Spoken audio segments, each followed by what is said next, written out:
रमाऊ भाई आता है, अरे चादर ले, जयराम भाई का चादर जो है वो निकल गए हैं, उनको रखवा दीजिए। तू आओ ना ऊपर जी, ना ना लिया सर रखल गया सर। हाँ चल माल जी, देखिए कितना मधुर मिलन। रुकिए, दो गो जल्दी चादर लेके आइए।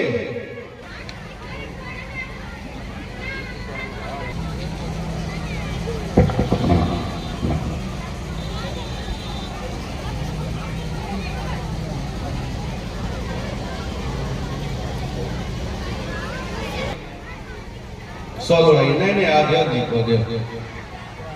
हाँ जोरदार ताली। और हम लोग के बीच मधुबनी के सरपंच साहब को, चलिए सरपंच साहब, नहीं साल से चल जोरदार ताली से, ठीक। अब मैं हो गया, चल हो गया चलिए। अब अयूब जी, इसलिए इनको जोरदार ताली और इनको एक साल से सम्मानित विद्यालय की तरफ से, संघर्ष समिति के तरफ से हम लोग कर रहे हैं। हाँ, अब मैं बिहार आया, प्रतीक्षा ही कर रहा था कि हमारे छोटे भाई बिहार सरकार के पूर्व मंत्री और वर्तमान विधायक आवे, तो फिर मैं कुछ बातों की चर्चा करूं, लेकिन कुछ लोगों ने किया। इसलिए मेरे प्यारे बच्चों, 26 जनवरी के बारे में मैं कुछ चर्चा बाद में करूं, उसके पहले मैं केवल विद्यालय के बारे में चर्चा करूंगा। मैंने वहां पर चर्चा किया था कि आज मैं जानबूझ करके, जब प्रमोद गिरी जी ने कहा हमसे कि निमंत्रण कार्ड छपवाना है और प्रमोद जी भी आएंगे, आप भी आएंगे और एक सरकारी पदाधिकारी भी आएंगे, तो मुख्य अतिथि कौन होगा? तो मैंने कहा प्रमोद जी होंगे, उनका नाम छपवाइए। मैंने कहा था क्योंकि यह केवल विधायी शिष्टाचार नहीं है, बल्कि यह परिवार का हित और परिवार का समर्पण है। वही मैंने कहा कि आज मैं उस रोज भी कहा था और आज मैंने वहां कहा है, हमारे बड़े भाई टोपी वाले बैठे हुए थे, उनको मैंने कहा कि आज मैं आया हूं 2 बात कहने के लिए।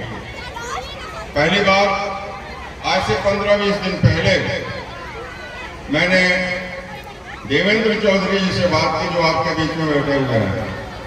वो इस विद्यालय के संस्थापक शिक्षकों में से थे, और भी थे जो दूसरे सरकारी सेवा में चले गए, लेकिन ये शिक्षक ही हुए, सरकारी शिक्षक हुए। सेवानिवृत्ति की इन्होंने सूचना दी, मैंने तुरंत कुछ नहीं कहा, लेकिन 1 महीना के बाद की आराम कर लें, तो मैंने कहा कि अब शेष जीवन समाज को दीजिए, शिक्षा को दीजिए। हल्की फुल्की बात बताई, हमने कहा कि 2-1 रोज में इसको सलट लीजिए, मैं आपके घर आता हूँ। एक और सूचना मैं आप लोगों को देना चाहता हूँ, मैं उम्र के इस पड़ाव पर आ गया हूँ। मैं तो 2000 से ही कह रहा था अपनी पार्टी में कि अब मैं चुनाव नहीं लड़ना चाहता हूँ। बीच में परिवार की माली हालत खराब हो गई थी और लड़का भी इस लायक नहीं था कि तमाम चीजों को संभाल सके, तो कोई 10 बरस तक मैंने ज्यादा समय परिवार को संभालने के दिया। लेकिन पिछले 31 दिसंबर को, महज आज से 25 दिन पहले, मैंने बेटा पत्नी बेटियों को बैठाया कि अब ये परिवार, ये जो कुछ भी को है वो सब तुम्हारा है।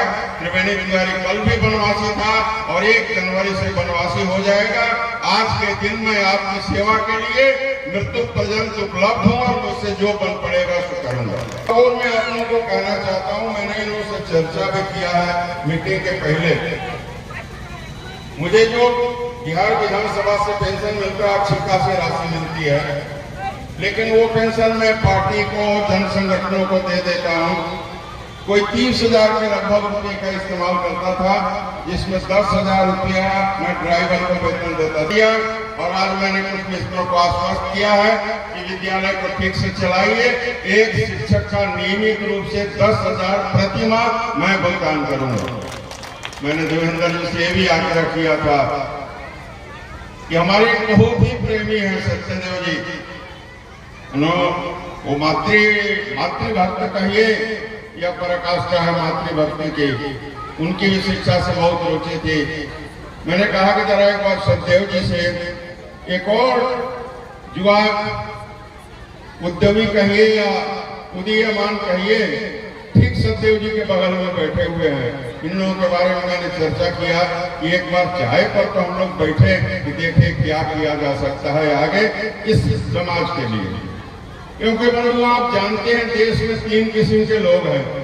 एक वो हैं जो मानते हैं कि 15 अगस्त 1947 को देश आजाद हो गया, अंग्रेज चले गए और पंडित जवाहरलाल नेहरू देश के प्रधानमंत्री हो गए, आजादी मिल गई। एक वैसे लोग भी हैं जो कहते हैं कि जब तक देश में भगवान राम की प्रतिमा नहीं स्थापित हुई तब तक देश आजाद नहीं हुआ था, तो भगवान राम की प्रतिमा स्थापित होने से देश आजाद हुआ।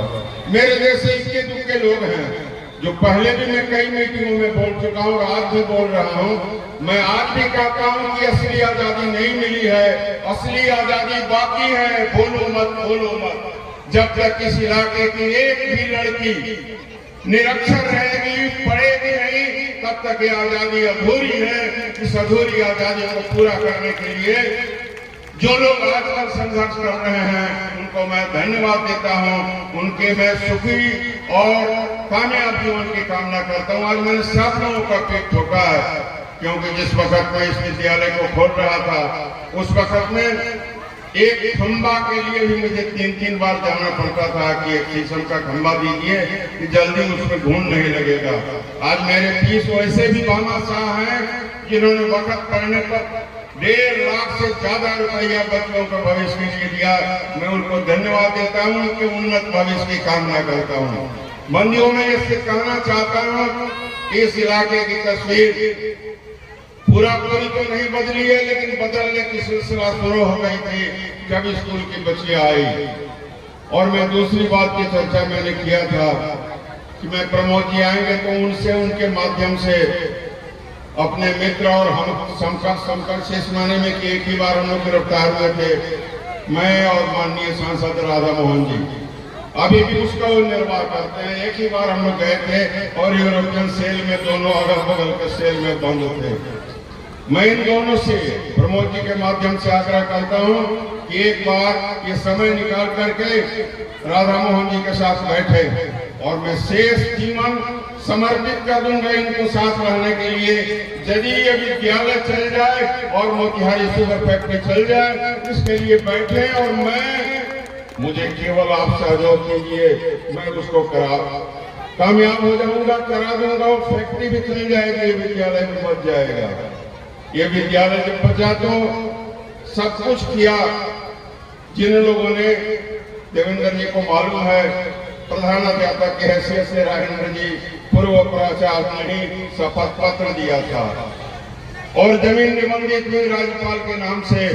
और चूंकि जमीन कम पड़ती थी इसलिए हम लोगों ने बैन किया, खाता खसरा गलत हो गया। खाता खसरा गलत हो गया बड़ी बात नहीं है, ये दुरुस्त हो जाएगा, तर्जुमा करके रजिस्ट्री करके हो जाएगा। और भी उपाय है, किए जाएंगे। लेकिन मुसीबत यहाँ है कि राज्य सरकार ने जब पाठक जी हुए यहाँ के शिक्षा मंत्री, तो फिर उन्होंने तरह तरह का फरमान चलाया और बहुत सी विद्यालयों की अस्थायी मान्यता को रद्द कर दिया उन्होंने किया।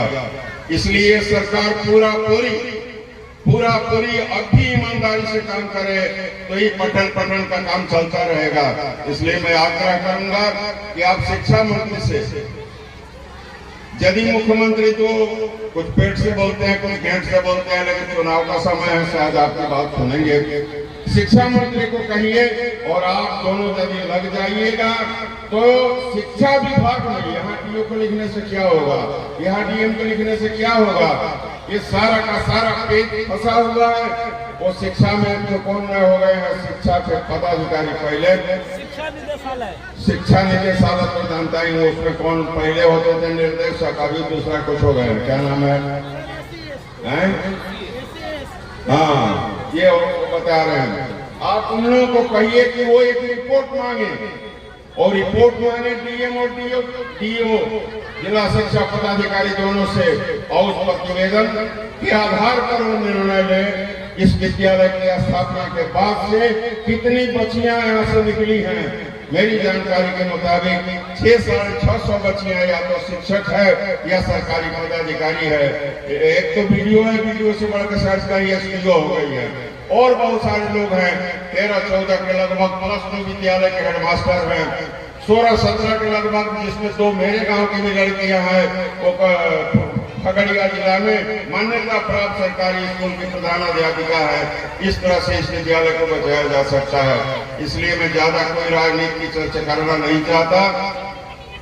वो वक्त आएगा फिर कभी कोई चर्चा हो जाएगी, लेकिन आज मैं कहता हूं कि तमाम बातों को भुला करके इस विद्यालय को, जो इस एरिया के भविष्य से जुड़ा हुआ है, पीढ़ी से जुड़ा हुआ है, इन बच्चियों से जुड़ा हुआ है, आने वाली बच्चियों से जुड़ा हुआ है, इसके लिए हम आगे बढ़े। और मैं संघर्ष समिति के लोगों को, इसीलिए मैंने काला चादर प्रेम किशोर गोली जी को ओढ़ाया और माला पहनाया। मैं चाहूंगा कि यह संघर्ष समिति आगे बढ़े, और इसलिए भी मुझे उम्मीद है कि समुद्र के किनारे लंका जलाने के लिए जब उनको कोई नहीं मिल रहा था हनुमान, मुश्किल से एक पवन पुत्र हनुमान मिले। आज संजोग से देखा में दर्जनों सैकड़ों हनुमान है, इसलिए लंका फतह होगा। आप लोगों को बहुत बहुत धन्यवाद, आप लोगों को बहुत बहुत आशीर्वाद।